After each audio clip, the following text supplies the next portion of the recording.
What is up, everyone? Welcome back to my channel, and today I bring you a nice little doily tutorial. So my hook size is 4mm and I'm using cotton yarn. I'll be using a lot of colors as usual, and let's continue. So get your first color, and what you'll do is a magic loop. So to do a magic loop, grab your yarn, wrap it around 3 of your fingers and wrap it around to make a cross. Get your hook, put it to the bottom, pull the top one, create a loop, and get your working yarn and pull it through the loop. You can start with any other method you're comfortable with. Personally, I do love the magic loop quite a lot.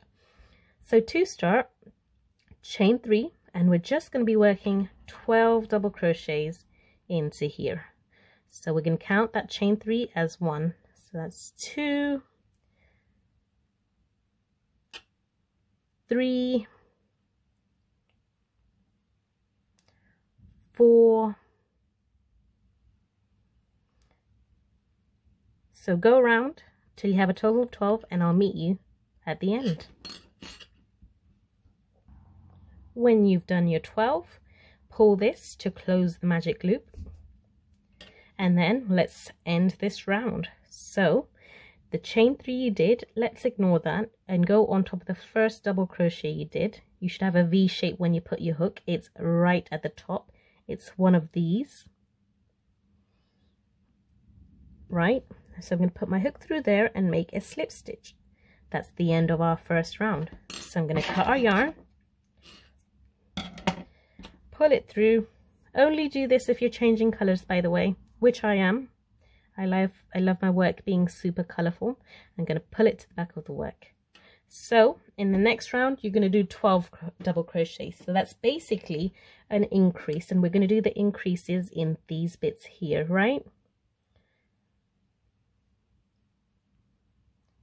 Cool. So I'm going to pick my next color. I think I'm going to make it this yellow, and I'm going to put my hook on top from the back, get my yarn, pull my yarn towards the back of the work and tie it on. So for the purpose of this tutorial, with these normally you'd weave them around, but I'm just going to tie them and cut them off so they don't get in my way.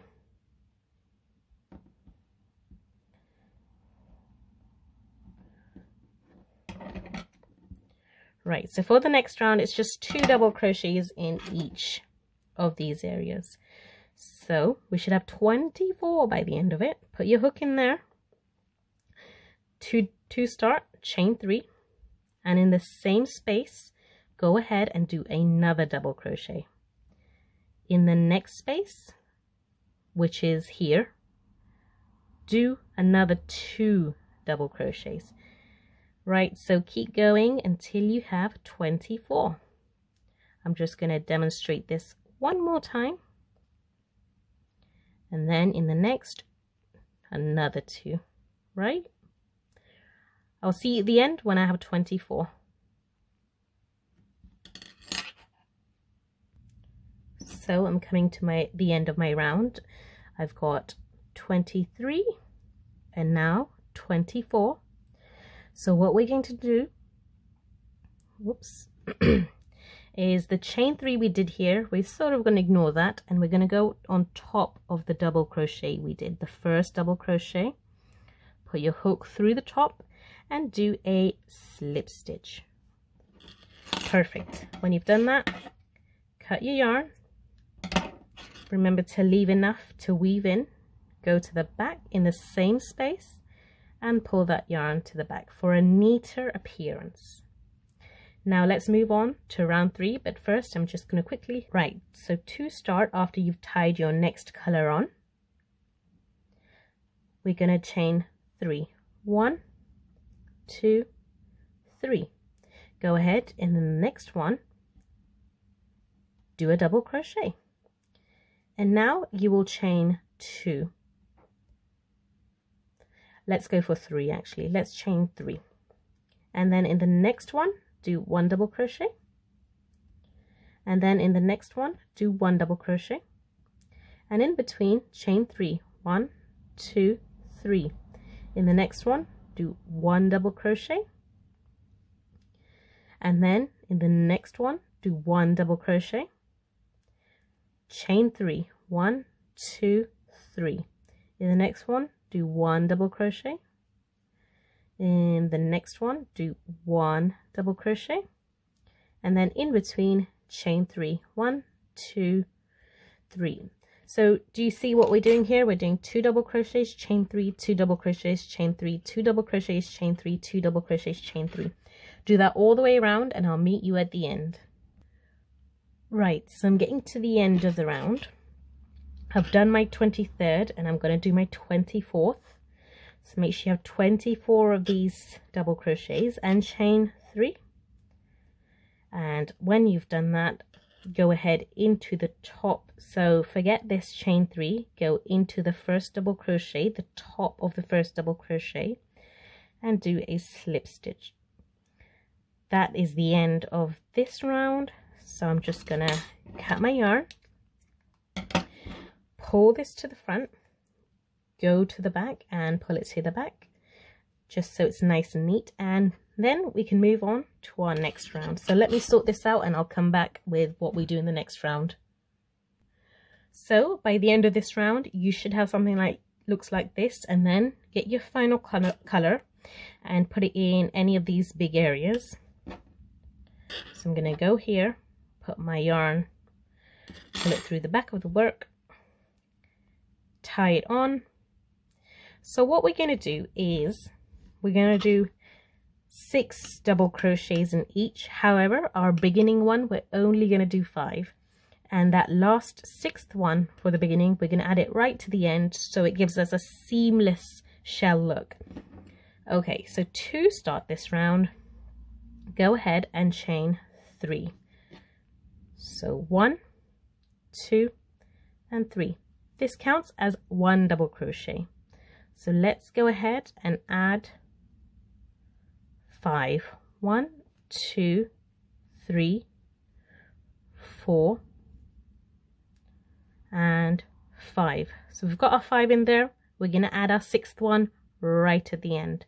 So now what you do is, don't worry about this too much. See where we did these double crochets? You're going to go in between and you're going to do a slip stitch like so. So every other one from now, let's do 6 double crochets in. So 1, 2, 3, 4, 5, and 6. Right? Done our 6. So now we're going to go in between here and do a double slip stitch even. In the next one, big space, let's go ahead and do another 6. So 1, 2, 3, 4, 5, and 6. So keep doing this and I'll meet you towards the end of this round to show you how to finish this nice little pretty border off. Right, so when you've done your last 6, go ahead and do your slip stitch between here, and because we only had 5 here, we're going to add our last double crochet over here to make 6. And now to join, what you'll do is skip this chain 3 you did. So I did a very tight one, 1, 2, 3, and go on top of the first proper double crochet you did and do a slip stitch, right? And go into the next double crochet, top of the next double crochet, and do a slip stitch. Right, cut off your yarn, pull it through, and pull it through to the back of your work. So I'm going to go ahead and tie a knot and cut that off, and then I'll show you the end result. So this is what your coaster should look like And I'm really glad if you follow this tutorial and manage to do one yourself. I think it's so pretty. And if you don't want these gaps as large, then remember how we did 3 chains? Just do 2 chains, and that might also fix your issue if your circle is not lying flat. So 2 will do the job. I did a larger hook, and I did very little tension, so that's why mine looks like this with 3. So I'm glad that you've watched this video and learned something new. Please tag me on Instagram if you do go ahead and create this pattern. And thank you very much for watching my videos, and as usual, I'll be back with another tutorial.